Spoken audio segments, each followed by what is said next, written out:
చిజ్జడ గ్రంథి అర్థమైందా? చెప్పు నువ్వు మళ్ళీ. అమ్మా ఆ చైతన్యమైన ఉమ్, చైతన్యానికి జడానికి ఉన్న ముడి అమ్మ. సరేలే, నేను చైతన్య స్వరూపాన్ని, నేను తెలివి స్వరూపాన్ని, నేను ఈ నామరూపాలు కాదు. చైతన్య స్వరూపమైన తెలివి స్వరూపమైన నా సన్నిధానంలో జడమైన దేహేంద్రియ మనోబుద్ధులు కదిలి మెదిలి చేసుకుంటున్న పనులవి. అయితే నేనే అవి చేస్తున్నాను అనుకున్న భావనే ఈ ముడి. ఏమిటి ఇప్పుడు అర్థమైందా? అయ్యిందమ్మా ఇప్పుడు. మరి ఎంత క్లియర్ గా ఉంది? దానికి ఆలోచించాల్సిన అవసరం ఏముంది? ఎందుకంటే 10 నిమిషాల క్రిస్తమే క్లియర్ గా నీకు ఆ లెసన్ చెప్పాను. చెప్పారు. మరి ఇంకా ఆలోచన ఏమిటి? నేను చిత్తు, నేను తెలివిని. అవునా? నువ్వు లేకపోతే నేను అనే తెలివి లేకపోతే మేను గాని మనసు గాని జగత్తు గాని లేవు కదా. లేవమ్మా. అంటే మరి చిత్ అంటే నువ్వనే కదా ఇక్కడ అర్థం. చైతన్యమైన తెలివి స్వరూపమైన నేను చైతన్యాన్ని, తెలివిని. అట్టి నా చైతన్యం వల్ల దేహము మనస్సు కదిలి వ్యవహారాలు జరుగుతున్నాయి. ఇప్పుడు ఈ పనులన్నీ అవే అవుతుంటాయి. నేను అంటే చిత్ స్వరూపమైన నేను అనాది అజ్ఞానం వల్ల దేహ ఇంద్రియ మనోబుద్ధులు పనులు చేస్తుంటే నేనే చేస్తున్నా అనుకోవడమే ఆ ముడి. ఇప్పుడు ఇందాక చెప్పాను కదా, చేస్తున్నది నువ్వు కాదు, దేహేంద్రియ దేహము మనస్సు. నా సన్నిధానంలో మనసుకి చైతన్యం వచ్చి ఆలోచనలు కలిగాయి. ఆ ఆలోచనల యొక్క ఆర్డర్ ప్రకారం శరీరం పనిచేస్తుంది. అంటే శరీరము మనస్సు ఆధీనంలో ఉంది. మనస్సు ఎలాగ చేయిస్తుంటే అలా చేస్తుంది శరీరం.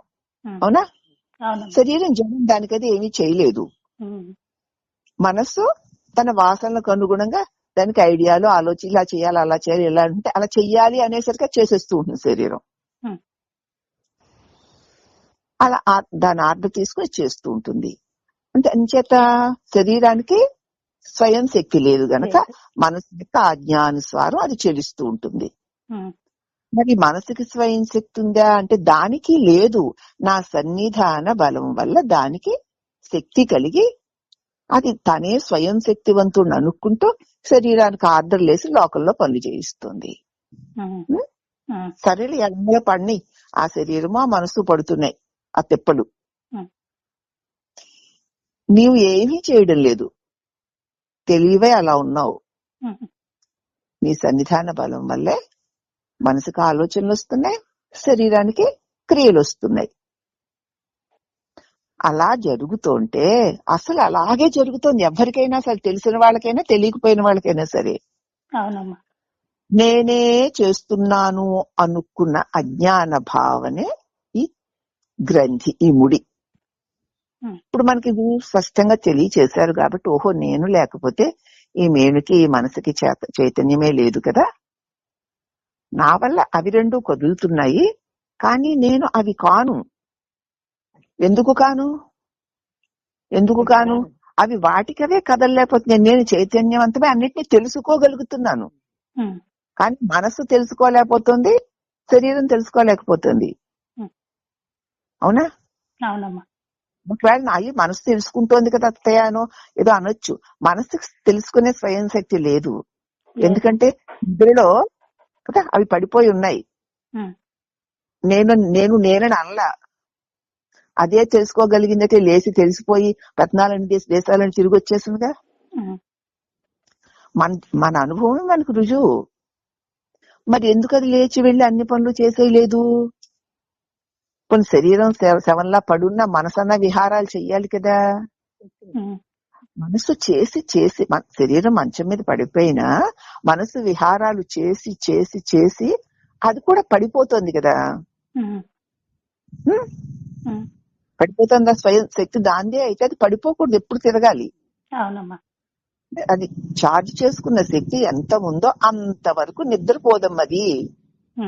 శరీరం మనసు మీద పడేసినా లోకాలు తిరుగుతూనే ఉంటుంది భావంతో. అవునా? అవునమ్మా. అది ఆలోచిస్తున్నంతసేపు నిద్ర అనరు, మెలకువే అంటారు. ఉమ్, చీకటి పడిపోయింది, మంచం మీద పడేసింది శరీరాన్ని, కానీ అది నిద్రపోవడం లేదు, ఉమ్, అది మెలకుగానే ఉంది.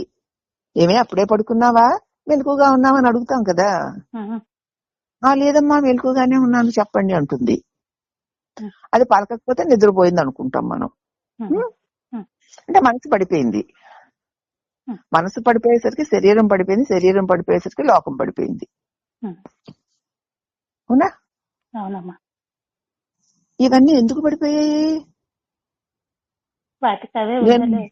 నేను నేను నేను అని అనడం లేదు గనక, ఉమ్, ఉమ్, నేను ప్రకాశించడం లేదు. అక్కడ నేను అని మనసు కూడా అనడంలా. ఉమ్. మనసు స్వయంగా అనలేదు తల్లి. అనలేదు. నేనంటేనే నా ప్రతిబింబం మనసు మీద పడి మనసు నేనంటుంది. ఉమ్, అని నేను ఇలా చేశాను, నేను అలా చేశాను, మనసు చేస్తూ ఉంటుంది ఆ పని. ఇక్కడ మనకి రెండు నేనులు కనిపించాయి కదా. అవునమ్మా. తెలివి స్వరూపమైన నేను, నా ప్రతిబింబమైన నేను మనసు. ఉమ్, ప్రతిబింబమైన నేను మనసు. ఉమ్, ఆ ప్రతిబింబానికి స్వయం శక్తి లేదు. అది కూడా నేను అంటుంది గనక ఈ మేలును కూడా నేను అనుకుంటూ వ్యవహారాలు చేస్తుంది. ఉమ్, కానీ ఆ నేననే శక్తి, ఆ వ్యవహారాలు చేసే శక్తి ఆ మనసుకి లేదు అని తెలుసుకో. అది జడము. ఉం? ఉమ్, నేను నిద్రపోవడం లేదు, నువ్వు కాదు నిద్రపోతూ ఉంటా, మనసు దేహమును. ఉమ్, ఉమ్, నిద్రలో కూడా ఈ దేహ మనస్సులు అంటే పడిపోయినప్పుడు కూడా నువ్వున్నావు. ఉమ్, ఎలా ఉన్నావు అంటే నిర్వికారంగా ఉన్నావు. మనసు యొక్క అలజడులు అల్లర్లు లేకుండా ఉన్నావు. ఉమ్, అంచేత ఆనందంగా ఉన్నావు. ఉమ్, ఉం? ఉమ్, ఇప్పుడైతే నా ప్రతిబింబాన్ని తీసుకుని ఈ మనసు నేను అందో, ఇంకా అన్నప్పటి నుంచి దానిలో ఉన్న వాసనలకు అనుగుణంగా అలజడులు అల్లర్లు దేహాలు లోకాలు వచ్చేస్తున్నాయి. ఉమ్. అర్థమైంది ఇప్పుడు? అయ్యిందమ్మా. నేనెప్పుడు సాక్షిగా ఉన్నాను, నేనెప్పుడు సాక్షిగా ఉన్నాను. సరే, నిద్ర సంగతిని మనం అంతగా పట్టించుకుని దాని లోతుకి వెళ్ళొద్దు. ఇప్పుడు ఏ మెలకువలోనే నేనున్నాను. మనసు ఆలోచిస్తుంది, దేహం వ్యవహారం చేస్తుంది. ఈ రెండు ముక్కలు అర్థమయ్యాయా పోని? అయ్యాయమ్మా. అప్పుడు నువ్వేమంటున్నావు? నేను ఆలోచిస్తున్నాను, నేను పనులు చేస్తున్నాను అంటున్నావు. ఉమ్, అవునా? నేను ఆలోచిస్తున్నానా, నేను పనులు, అవును నేనే అత్తయ్య ఆలోచించాను, నేనే అత్తయ్య ఈ పని చేశాను అంటాం. అదిగో ఆ తాదాత్మ్యమే జన్మల బంధాలకి కారణం. కారణం. కాబట్టి నువ్వు దేహము కాదురా, ఆలోచించే మనసువి కాదు. నువ్వు ఆ రెండింటికి వేరుగా ఉన్నావు. నువ్వుంటేనే అవి ఉన్నాయి, నువ్వు లేకపోతే అవి లేవు. నువ్వు తెలివై ఉన్నావు, నీ తెలివి సన్నిధానంలో మనస్సు శరీరము వ్యవహారాలు చేస్తున్నాయి. అవునా? మరి నువ్వు మనసు శరీరం ఎట్లా అవుతావు? కాదమ్మా. మరి కాకపోతే నేనెవరిని అంటే, ఒక్కసారి నువ్వు మనస్సు శరీరాలు నేను కాదు అనుకుని వాటి కాదు అనుకుని కళ్ళు మూసుకొని ధ్యానంలోకి వెళ్ళిపోతున్నావు, తపస్సులోకి వెళ్ళిపోతున్నావు అనకండి. దేహము మనసు యొక్క వ్యవహారాలని నేను నాది అనుకోకుండా చూస్తూ ఉండు.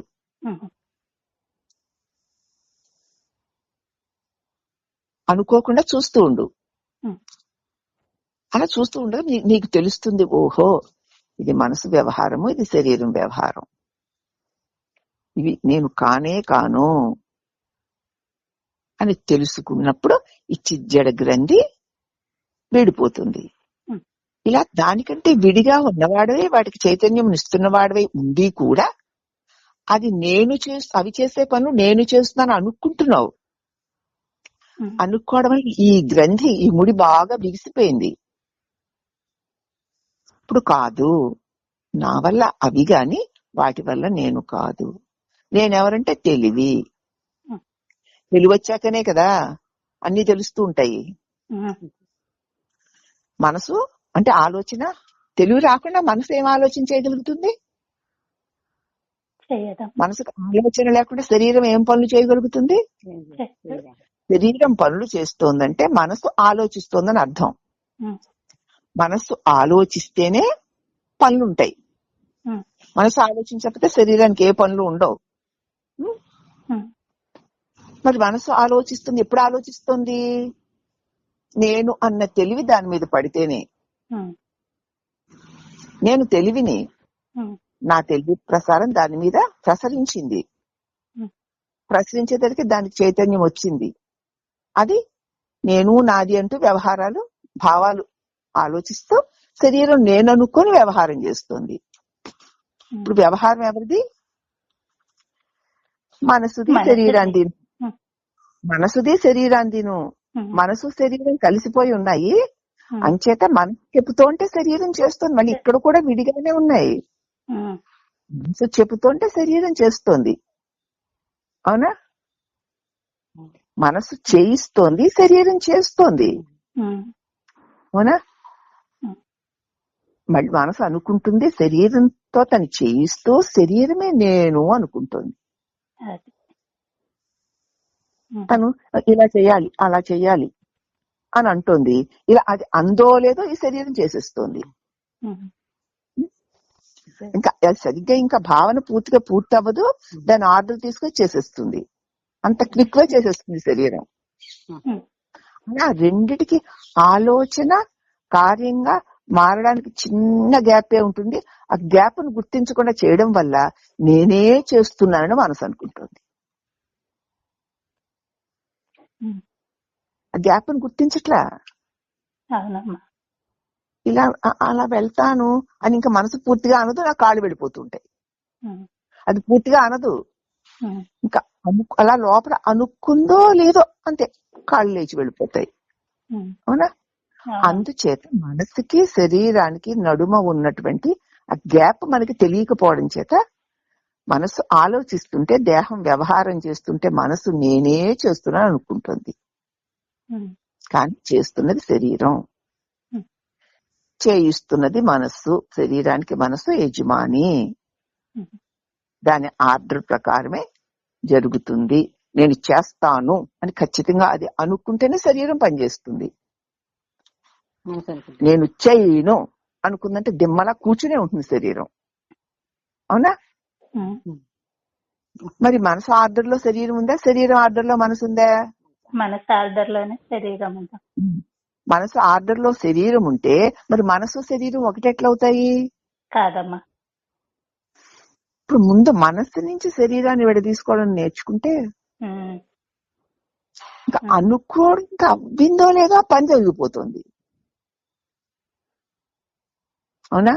ఉమ్, నేను చూడను అని ఇంకా అనుకోదు, కందప్పుడు మూసేస్తుంది ఇది ఈ శరీరం. అవునమ్మా. అనుకోదు గట్టిగా.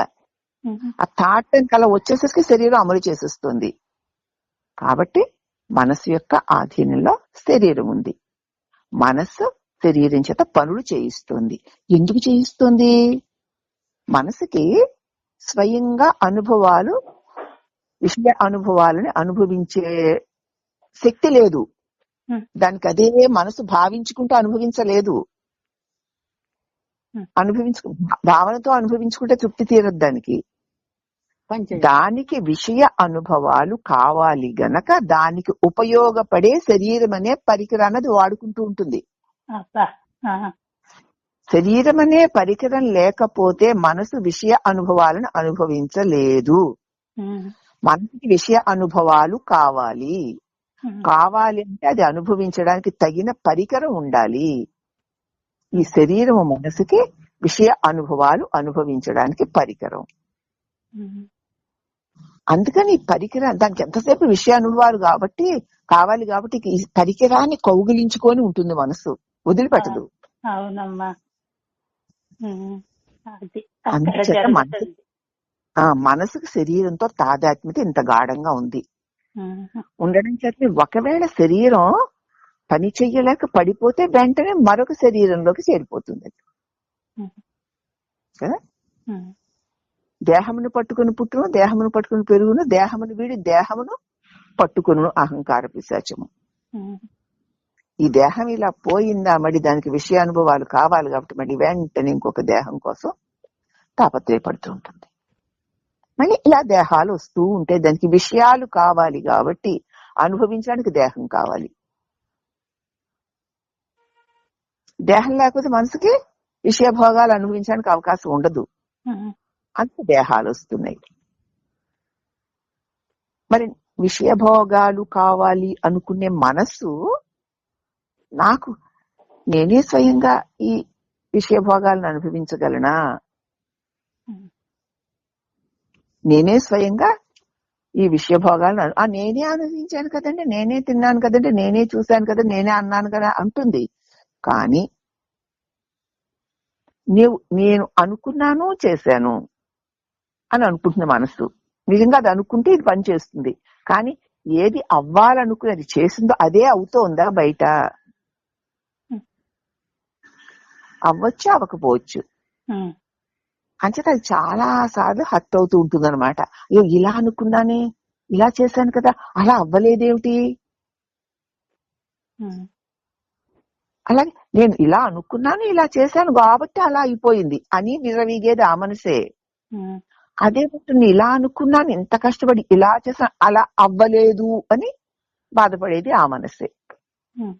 నేను అనుకున్నప్పుడు అనుకున్నట్లుగా జరిగితే ఆనందించేది ఆ మనసే, జరగకపోతే దుఃఖించేది ఆ మనసే. కానీ మరి ఒకప్పుడు జరిగి ఒకప్పుడు ఎందుకు జరగడం లేదు అనే వివేకం దానికి ఉండడం లేదు. ఎప్పుడు నేను అనుకున్నట్టు ఒకసారి అయ్యింది, మరి ఎప్పుడు నేను అనుకున్నట్టు అవ్వాలి కదా, మరి అలా ఎందుకు అవడం లేదు అనేది ఎప్పుడు ఆలోచించదు. నేను ఇలా అనుకున్నాను అలా అవ్వలేదు, ఆ ఆడడ్డు ఈడట్టు ఆ యాదవ ఇలా చేశాడు, ఆడు మలాన్ని ఇలా అయింది, వీడు మలాన్ని అలా అయింది ఎవరి మీదో పెట్టేస్తుంది తప్ప ఎందుకు అవ్వలేదు, నిజంగా వాళ్లే కారణమా? ఒకప్పుడు అయ్యాయి, ఇప్పుడు నేనే చేసేసాను అనుకున్నాను కదా, ఇప్పుడు ఎవరో కారణం అని ఎందుకు అనుకుంటున్నాను? అసలు కారణం ఏమిటి? ఒకప్పుడు నేను అనుకున్నప్పుడు అవ్వడానికి కారణం ఏమిటి, ఒకప్పుడు నేను అనుకున్నట్లు అవ్వకపోవడానికి కారణం ఏమిటి అని గనక మనసు విచారించగలిగితే నేను అనుకోవడాలు అనుకోకపోవడాలు కాదు, ఏదో ఒక మహాశక్తి ఆధీనంలో క్రియలు జరుగుతున్నాయి. నేను అనుకున్నా అనుకోకపోయినా అవి అవలీలుగా జరిగిపోతున్నాయి.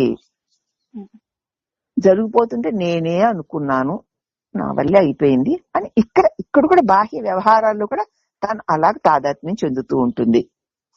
అందుచేత ఎవరికైతే ఆసక్తి ఏమిటిది, పుట్టినప్పటి నుంచి ఇప్పటి వరకు ఎన్నో ఎన్నో అనుకున్నాము, ఎన్నో ఎన్నో అవ్వనివే ఎక్కువ, అయ్యినవి తక్కువ, సంతోషం తక్కువ, దుఃఖం ఎక్కువ, యాతనలు, తర్వాత కొంతకాలానికి శరీరం పని చేయకపోతే మనసుకి దుఃఖము, విషయ అనుభవాలు సరిగ్గా రావు, రాకపోతే బాధ, ఏమిటిది ఇలా జరుగుతోంది అని వాడు ఆలోచించగలిగినప్పుడు నీవు నీ ఆధీనంలో లేవు. ఏది నేను అనుకుంటున్నావో అది నీ ఆధీనంలో లేదు. నీవు అనుకొని ఈ పనులన్నీ చేస్తాననుకుంటున్నావు, నువ్వు అనుకొని ఈ పనులు జరగడం లేదు. ఒక మహాశక్తి ఆధీనంలో ఈ పనులన్నీ జరుగుతున్నాయి. ఎలాగండి నిరూపించండి అంటే, నువ్వు అనుకుని పుట్టలేదు,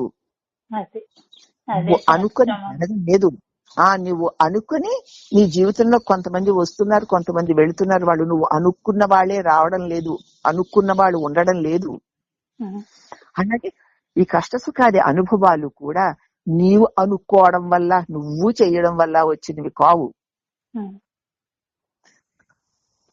మరి ఎవరు? ఒక మహాశక్తి, పోని ఒక దేవుడు, ఆయన వల్ల జరుగుతుంది అని. నీ పుట్టుక నీ చేతుల్లో లేదని, నీ జీవితం నీ చేతుల్లో లేదని, ఈ దేహం యొక్క మరణం కూడా నీ చేతుల్లో లేదని, పుట్టినప్పటి నుంచి ఇప్పటి వరకు కూడా జరుగుతున్న నేను చేస్తున్నాను నువ్వు అనుకుంటూ చేస్తున్న పనులు ఏవి నీ ఆధీనంలో నీ ఆజ్ఞ ప్రకారం జరగడం లేదు. ముందు తెలుసుకో. నేనే చేసేస్తా, నేనే చెప్పేస్తా, నేనే వినేస్తా, నో కాదు. పరిశీలించి ఒకసారి చూసుకో, నీ ఆధీనం వల్లే జరుగుతున్నాయా? ప్రతి సంఘటన నీ ఆధీనం. ఇప్పుడు ప్రకృతి నీ ఆధీనంలో నువ్వు చెప్పినట్టు వింటుందా? వాన రావద్దు అంటే మానేస్తుందా? ఎండరమ్మంటే వస్తుందా, ఎండపోమంటే పోతుందా? ఈ ప్రకృతి కూడా నీ ఆధీనంలో లేదు. మరి అది ఎవరి ఆధీనంలో? అది దేవుడిదేలేండి అంటావు. మరి నువ్వు నీదా? కాదమ్మా. మరి ఆ ప్రకృతి ఈ దేహం గనక ప్రకృతి దైవాధీనంలో ఉన్నప్పుడు మరి నీ దేహం కూడా దైవాధీనమే కదా. మరి నువ్వు కూడా నీకు నువ్వుగా నేనంటున్నానేమో చూడు. అనలేనమ్మా. ముందు అప్పటికి నిర్ణయించకూడదు. అంటున్నావా చూడు. నీకు నువ్వుగా నేనని అనగలవేమో చూడు. నేను అని అనుకుంటున్నాను కదండి, నేను అనేయగలనండి అంటావు కదా. అనేయగలిగితే నీ శరీరం చచ్చిపోయినప్పుడు నువ్వు నేను అనాలి, అవునా? ఎందుకు అనలేకపోతున్నావు? శరీరాన్ని సజీవంగా చేసి ఉంచి నీ చేత నేను అనిపించే ఒక మహాశక్తి నీ చేత నేను అని అనిపిస్తుంటే దేహం కదులుతోంది.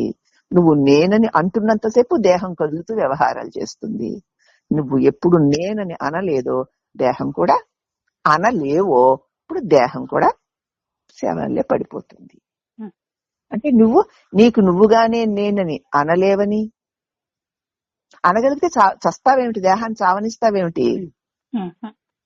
ఎప్పుడొకప్పుడు నీకు తెలియకుండా నువ్వు నేను అని అనగలిగే శక్తిని కోల్పోతావు. ఎప్పుడు దాకా ఎందుకు? నిద్రలో ప్రతిరోజు కోల్పోతున్నావు. నిద్రలో ప్రతిరోజు కోల్పోతున్నావు నేను అనగలిగే శక్తిని. అప్పుడు నువ్వెవరు? నువ్వెక్కడున్నావు? నీ ఇల్లేది, నీ ఒళ్ళేది, నీ కష్టాలు నీ సుఖాలేవి? నిద్రలోనే నువ్వు నేను అనగలిగే శక్తిని కోల్పోతున్నావే. మరి నిధులలో లేకుండా పోయిన నువ్వు మెలుకులోకి ఎలా వచ్చి నేను అనగలుగుతున్నావు? నువ్వు ఉట్టి దేహం ఎంత జడమో నువ్వు అంతే జడమో. నోరు మూసుకో, ఒకసారి చెప్పేది విను. ఒక మహాశక్తి మేల్కొని సూర్యుడి కిరణం లాగా ఒక తెలివి కిరణం నీ మీద పడేసరికి నీకు చైతన్యం వచ్చి నేనంటున్నావు. నేను అన్న వెంటనే నేనంటున్నావు. నీ భావాలకు అనుగుణంగా వ్యవహారాలు చేస్తూ నేనే నాదే అనుకుంటున్నావు. కానీ ఎప్పుడైతే ఆ మహాశక్తి నీ నుంచి విరమించుకుందో తాను, అప్పుడు నువ్వేమైపోతున్నావు? అసలు ఉన్నావో చచ్చావో కూడా నీకు తెలియదు కదా. మరి చెప్పు, ఇప్పుడు నీకు నువ్వే నేనంటున్నావా? లేదమ్మా. నీకు నువ్వే మేనట్టుకుని పనులన్నీ చేయగలుగుతున్నావా? అన్ని నీ ఆజ్ఞ ప్రకారమే జరిగిపోతున్నాయా? ఏ జగత్తులో ఏదమ్మా నీది? ఎవరు నీ వాళ్ళు నీతో ఉండేవాళ్ళు? నువ్వు నేనంటే కదా వీళ్ళందరూ ఉంటున్నారు. నువ్వు స్వయంగా నేను అనగలవా? ఏదో ఒక శక్తి నా చేత నేను అనిపిస్తోంది. నేను చెప్పానని నమ్మడం కాదు, మీరు చూసుకోండి. అనిపిస్తేనే నేను అనగలుగుతాను. కాబట్టి నేను స్వయంగా నేను అని కూడా అనలేని నేను అని అనుకొని ఈ క్రియలన్నీ నేనే చేస్తున్నాను అనుకోవడమే చిజ్జడ గ్రంథి యొక్క ముడి. మరి నేను ఎలా నేను అనగలుగుతున్నానంటే ఒక మహాశక్తి యొక్క ప్రసరణలో నీకు శక్తి వస్తుంది, చెల్లించి ఏవో చేస్తున్నావు. ఆ ప్రసరణ లేకపోతే పడిపోతున్నావు. ఇప్పుడు నువ్వెవరివి? చిత్తు యొక్క సంయోగం ఉండడం చేత చైతన్యాన్ని పొంది జడమైన దేహంతో వ్యవహారాలు చేస్తూ నేనే ఈ దేహాన్ని నేనే శక్తివంతుడు అనుకోవడమే ఈ ముడి. ఇప్పుడు అసలు నువ్వెవరో చూడు. ఈ శక్తి నీదేనా? ఈ తెలివి నీదేనా? ఈ ఆలోచనలు నువ్వు స్వయంగా చేయగలుగుతున్నావా? ఈ వ్యవహారాలు ఈ శరీరం చేత నువ్వే చేయించగలుగుతున్నావా? ఈ ఫలితాలు లోకంలో నుంచి నీకు స్వయంగా నీకే వచ్చేస్తున్నాయా? రావడం లేదు అని నిద్రలో నేనని అనకపోవడంతో ఏమీ లేకుండా పోతున్నాయి. మెలుకులో నేనని అనడం చేత అన్ని వస్తున్నాయి. కాబట్టి అనకుండా చేసేది, అనుకునేలాగా చేసేది ఒక మహాశక్తి ఆధీనంలో ఈ నేను కదలికలు కదలకపోవడాలు ఉంటున్నాయి. అవునా? ఇప్పుడు చెప్పండి అమ్మా నాకు. నీ మీరు ఆచరణలో చెప్పినట్టు ఒక మహాశక్తి అధీనంలో ఉండి మనం చేస్తున్న క్రియలన్నీ ఉన్నాయి కాబట్టి, కానీ అది తెలుసుకోలేక ఆ మేనుతో కలిసి నేను చేస్తున్నా అనే అహంకారంతో మిడిసిపడుతున్నామమ్మా. అందుచేత మరి ఆ మహాశక్తి దానికి అది కనపడుతుందా వినపడుతుందా? ఏది లేదు కదమ్మా. పంచ జ్ఞానేంద్రియాలకి అందదు. మనస్సు కూడా తను దేని వల్ల నేను అనగలుగుతోందో దానిని అది మనస్సు కూడా గుర్తించలేదు. అవునమ్మా. కానీ అది లేకపోతే ఇది లేదు. అందుచేత దాన్ని ఎలా గుర్తించాలంటే, నేను నేనని అంటున్నానంటే అనిపించే ఒక మహాశక్తి ఉంది అని గుర్తించాలి. అంతే. దానికి భగవాన్ చెప్పారు కదా, దేవుడున్నాడు దేవుడున్నాడు అంటారండి, దేవుడు ఉండడానికి రుజువేమిటని ఒక ఆయన అడిగాడు. నువ్వు ఉన్నావు కదయ్యా, అంతకంటే రుజువేమిటి? నేను నేను నేను అంటున్నానంటే దేనివల్ల? దైవం ఉన్నాడు గనకే, ఆ మహాశక్తి ఉంది గనకే. ఇప్పుడు ఎంత దగ్గరకు వచ్చేసాను చూడండి. ఒక మహాశక్తి లేకపోతే నేను స్వయంగా నేననలేను. నేను నేనని అనకపోతే నేను కదలలేదు. కదలకపోతే వెలి వ్యవహారం లేదు. వెలి వ్యవహారానికి కారణం శరీరం అయితే శరీరానికి కారణం నేను అని అనగలుగుతున్న ఒక వ్యక్తి భావన, మనస్సు, జీవ భావన. ఈ నేనెవరా అని చూస్తే నాకు నేనుగా లేనే లేను.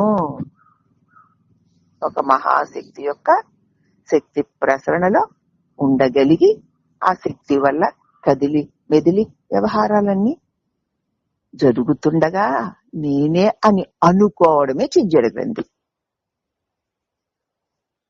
ఇంకా చిజ్జడ గురించి ఇంతకంటే వివరణగా ఇంక చెప్పడానికి ఏ వివరణలు లేవు. బోర్డు కథలు ఉంటాయి. కావాలి ఇంకా కథలు? వద్దమ్మా. ఆ తర్వాత కథలు పట్టుకు వేళ్లాడతాం అసలు ఈ విడిపోవడం మానేసి.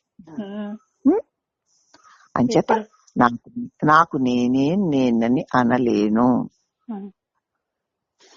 నా చేత నేను అని అనిపిస్తుంది ఆ మహాశక్తి. ఆ మహాశక్తి సన్నిధానంలో నేను అని అంటున్నానే తప్ప నాకు నేనుగా నేను లేను. అనలేను కాబట్టి లేను, అంటున్నాను కాబట్టి ఉంటున్నాను అనుకుంటున్నానే గాని నేను లేను.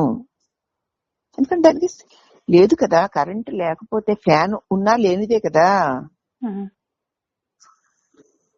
ఉన్నా లేని ఫ్యాను ఉంటే ఎంత లేకపోతే ఎంత. కరెంటుతో కనెక్షన్ ఉంటే అది కదులుతుంది. మరి తిరగడం కరెంటుకి స్వయం లక్షణం కాదు కదా. అలాగే ఆ చైతన్యమే ఈ నేనుని కదిలిస్తోంది. దేహం నేననుకున్న భావన దాని ప్రారంధాలు ఉన్నంతసేపు తిప్పి తిప్పి తిప్పి వదిలేస్తుంది.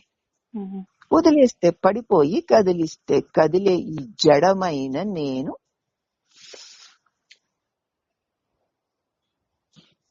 ఎవరు అంటే ఇది జడము నేను కాదు అని. ఇదంతా మరి ఎవరికి తెలుస్తోందమ్మా? చైతన్యమైన నాకు. ఇదంతా ఎవరికి తెలుస్తుంది? ఇంత చెప్పుతుంటే జడమైన నేను తెలుస్తోంది కదా. నేను అని అనలేని జీవుడు అనబడే మనసు అనబడేటువంటి అది తెలుస్తోంది. ఈ దేహము తెలుస్తోంది, ఈ జగత్తు తెలుస్తోంది. ఈ జగత్తు తెలుస్తూ ఉండగా దేహము ఆ క్రియలు చేస్తోందని తెలుస్తూ ఉండగా ఈ నేను అనేటువంటి భావంతో కూడిన మనసు యొక్క భావాలు తెలుస్తూ ఉండగా ఈ నేననేది జడము అని దేనికి తెలుస్తోందో అది జడము కాదు. అది ఎవరు? నేను. అది జడమైన దేహేంద్రియ మనోబుద్ధులు కాదు. వాటిని వెలిగించే ప్రకాశము, చైతన్యము. ఇప్పుడు ఈ దరిద్రమైన పంచభూతాల మూట, మలమత్రాల మూట అయిన వాణి నేను అనబడే జీవుడుగా మారి ఆ జీవుడు జడవై పడిపోతే వాడిని వెలిగించే తెలివినయ్యానా లేనా నేను? అయ్యానమ్మా. మరి ఇప్పుడు నువ్వెవరు? అది తెలివంటే వెలుగు. ఆ, దాని వెలుగులోని ఈ దేహంతో పాటు అనేక దేహాలు తెలియబడుతున్నాయి. ఇది నువ్వు కానప్పుడు ఇక దీనితో నేనున్న తాదాత్మ్యం నీకు ఎందుకుంటుంది? మిగతా దేహాల వ్యవహారాలకి ఈ దేహ వ్యవహారాలను కూడా నువ్వు ప్రకాశింపచేస్తూ సాక్షిగా ఉన్నావు. ఆ మనోబుద్ధులు వాటి ప్రారంధాలకు అనుగుణంగా మనసు దేహం వాటి ప్రారంధాలకు అనుగుణంగా మనసు ఆజ్ఞాపిస్తూ ఉంటుంది, దేహం పనులు చేస్తూ ఉంటుంది. నువ్వు చూస్తూ ఉంటావు. చూస్తే ఉండేవాడికి ఏమంటుతాయి? ఏమి అంటావా? నాది నాది అనుకుని చేసుకోవడం వల్ల ఆ చేస్తున్నవన్నీ మళ్ళీ మరొక దేహం వచ్చేలాగా కారణమవుతున్నాయి. ఆ సాక్షి నిత్య ప్రత్యేగాత్మ శివోహం.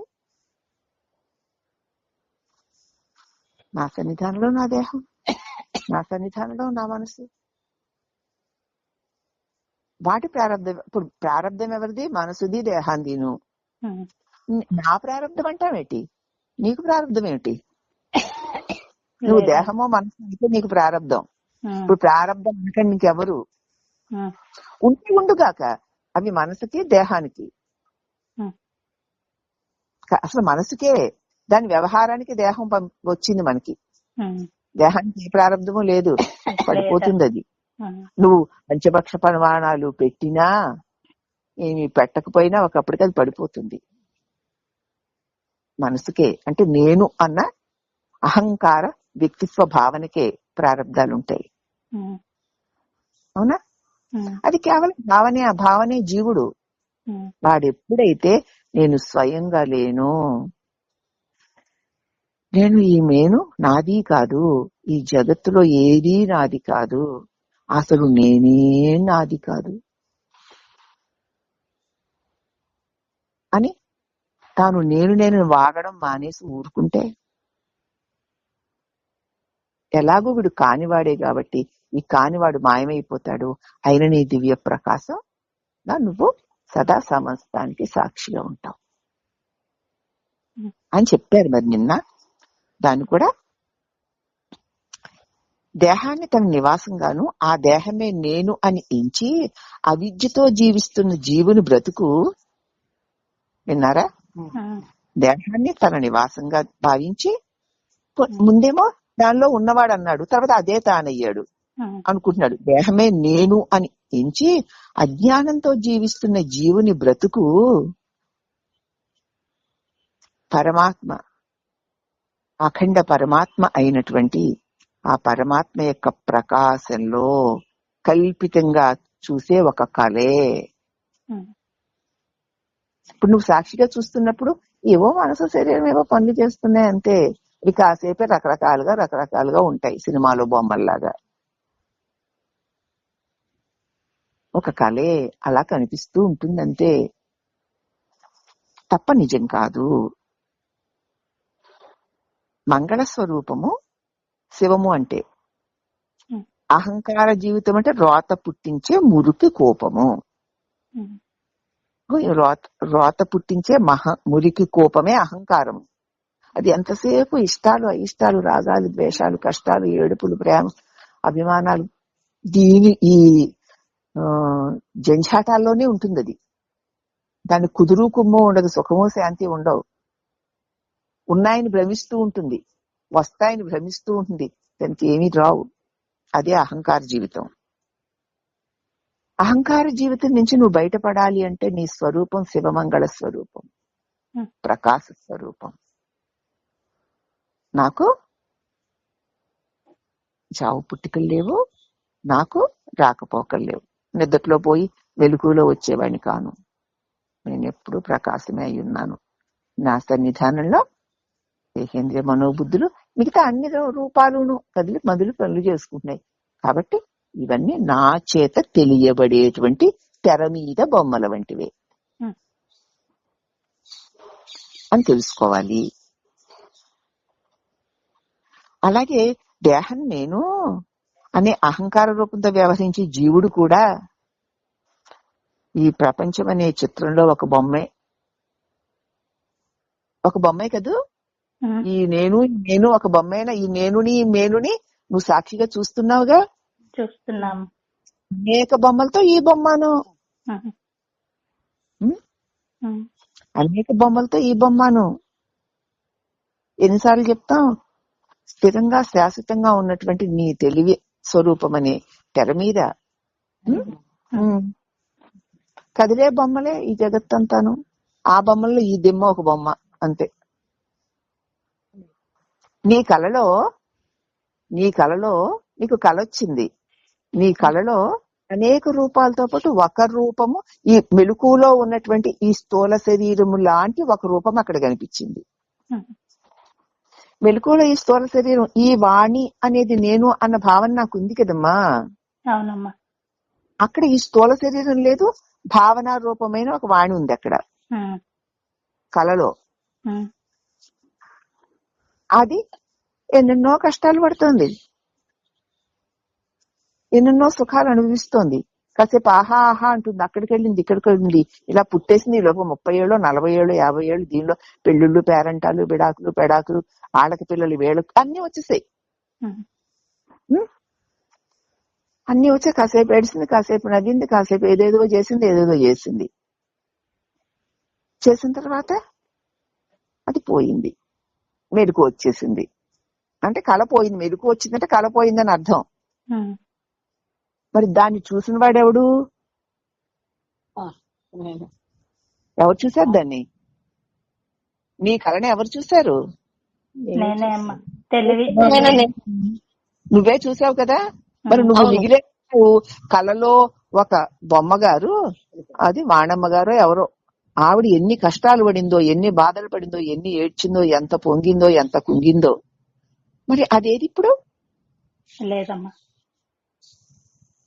మరి నువ్వు ఉన్నావుగా. ఉమ్, మరి ఈ రెండిట్లో ఏ నేను నువ్వు? కళను చూసే నేనే నేను. వాటినన్నిటినీ చూసినటువంటి ద్రష్టవి నువ్వు.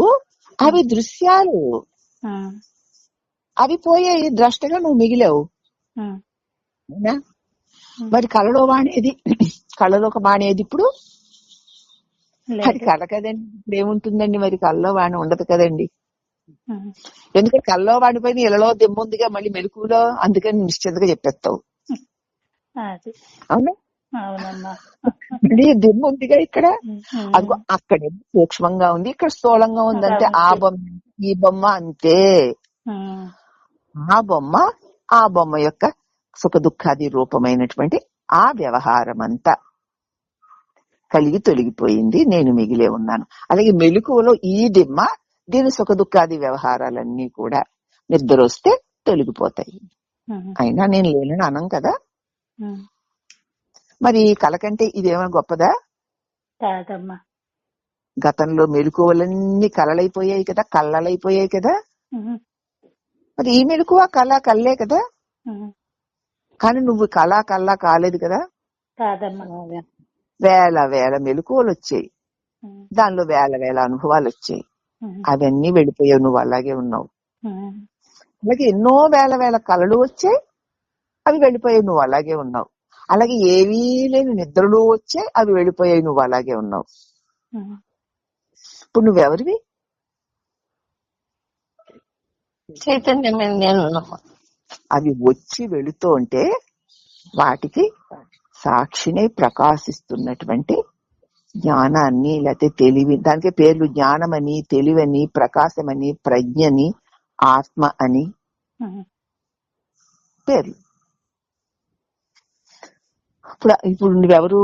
అదేనా? మీ అదే. అనుభవం నుంచి చూసుకో, పుస్తకంలో కాదు, అనుభవంలో చూసుకోండి. అవునమ్మా, తెలుస్తుందమ్మా. మరి మెలకువలో కళ వచ్చేసిందమ్మా. ఏమన్నా అనుకుని కలగన్నావా? ఉమ్, అనుకుని కలగలేదు కదా. ఉమ్, లేదు లేదు.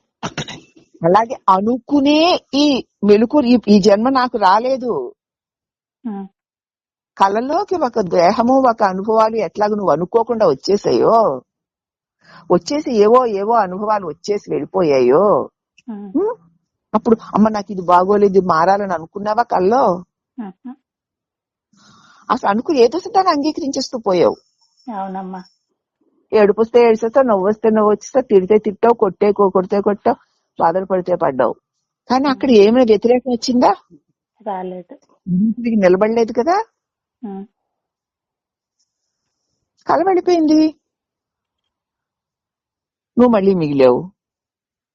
మరి అలాగే మెలకు మొదలయ్యింది, ఏవేవో వస్తున్నాయి. ఎందుకు వ్యతిరేకిస్తావు? ఇక్కడ అదే. అక్కడ వ్యతిరేకం లేదు కాబట్టి సునాయాసంగా వెళ్ళిపోయింది. ఇక్కడ వ్యతిరేకిస్తున్నావు కాబట్టి బరువుగా ఉంది. ఎందుకు వ్యతిరేకించాలి? రాని. ఎందుకంటే నువ్వేమైనా నీ ఆధీనంలో జరిగితే అనుకోవచ్చమ్మా, నా ఆధీనంలో జరిగితే నేను ఎలా కావాలో అలా మార్చుకుంటాను కదా. ఇప్పుడు ఎందుకు దానికి ఎదురు తిరుగుతావు? అవసరమా? లేదమ్మా. ఏదో వస్తుంది మెలకువా, వచ్చిందిలే. ఈ రోజు ఏమో ఏం జరుగుతుందో మనకి తెలియదు. ఏది ఇదిలో జరగాలందో జరుగుతుందని నా ప్లాన్లు కదా, అంతే అనేస్తున్నారు. కానీ ప్లాన్లు ఏవో ప్లాన్లు, సరేలే వేస్తే వెయ్యి, కానీ వేసుకుంటే వేసుకో, కానీ అదే అవుతుందని మాత్రం ఖచ్చితంగా పెట్టుకోకు. అవ్వకపోతే ఏడుస్తావు, మళ్ళీ ఎవరిలో కావాలని వాళ్ళని తిడతావు, అయితే అహంకారం నెత్తికెక్కి విర్రవీగుతావు. మరి ఎందుకు ఇలా అనిపిస్తోంది? ఏమో ఈశ్వరాజ్ఞ అయితే అవుతుంది, లేకపోతే లేదు అని కనుక నువ్వు ఉండగలిగితే మెలకులోని వ్యవహారాలు కూడా నిన్ను ఏ విధంగానూ బాధించవు. అనిపించకూడదా అంటే భావాలు దేహం ఉన్నంతసేపు వస్తూ ఉంటాయి. కానీ ఏదో భావం వస్తుంది, ఏదో చేస్తాం, అది అయితే అవుతుంది, అవ్వకపోతే అవ్వదు. చేయడం మొత్తం మనం కరెక్ట్ గా చేస్తాం, అవునా? వస్తే పొంగిపోయి, రాకపోతే కుంగిపోయి, రాలేనందుకు ఎవరిలో కారణం అనుకుని ఏడ్చి, వచ్చినందుకు నా గొప్పే అనుకుని విర్రవేగడాలు ఉండవు. అవి లేకపోతే శాంతిగానే ఉంటాం మనం. కాబట్టి అహంకార వ్యవహారంతో బంధింపబడి అదే దేహము మనస్సు వ్యవహారాలు నావి అనుకోవడం చేత కలుగుతున్నటువంటి జన్మ బంధాలే చిజ్జడ గ్రంథి. అది సినిమా హాల్లో తెర వంటిదేను నీ స్వరూపమైన ప్రకాశము. నువ్వెవరు? ప్రకాశవంతమైన వాడవు. అదే నిజమైన ప్రాణము, అదే సత్య వస్తువ. తెర మీద కనిపించే బొమ్మలే ఈ ప్రపంచంలో నామరూపాలు. అంటే నీ తెలివి అనే ప్రకాశంలో ఈ రకరకాల నామరూపాలు కనపడుతున్నాయి. వీటిని చూస్తే ఈ జీవుడు కూడా ఆ తెర మీద బొమ్మలో ఒక బొమ్మే, మరి కళ్ళలో అంతేగా, అవునా? ఈ అసత్యపు జీవుడే పోతే తెరలాగా ఆధారభూతమైన ఆత్మ అలాగే ఉంటుంది కదా. కాబట్టి ఈ నేను అసత్యమని తెలుసుకోవడం, అది పోవడం. దాన్ని ఎలా పోగొడతావు? చేత్తో ఇలా తీసేస్తావేమిటి? కాలుతో తన్నేస్తావా? గొడ్డలు పెట్టి చంపేస్తావా? తీసేయడం అంటే నీ జ్ఞానంలో అది కలుగుతుంది, కాసేపు ఏదో దేహాన్ని పట్టుకు తిరుగుతుంది, పోతుంది. నేను కాదు, నేను ప్రకాశాన్ని, నేను 3 కాలాలలో 3 దేహాలలో 3 అవస్థలలో ఉన్నవాడను. ఇవా వచ్చిపోతున్నాయి అంతే. ఏదైనా కష్టాలు రాని, సుఖాలు రాని, భోగాలు రాని, భాగ్యాలు రాని, రోగాలు రాని, రోగాలు లేకపోని, అవి దేహ మనస్సులవే తప్ప నావి కావు. రోగాలు నావి అనుకున్నది దేహానివైతే, బాధలు నావి అనుకుంటున్నాను మనసువైతే,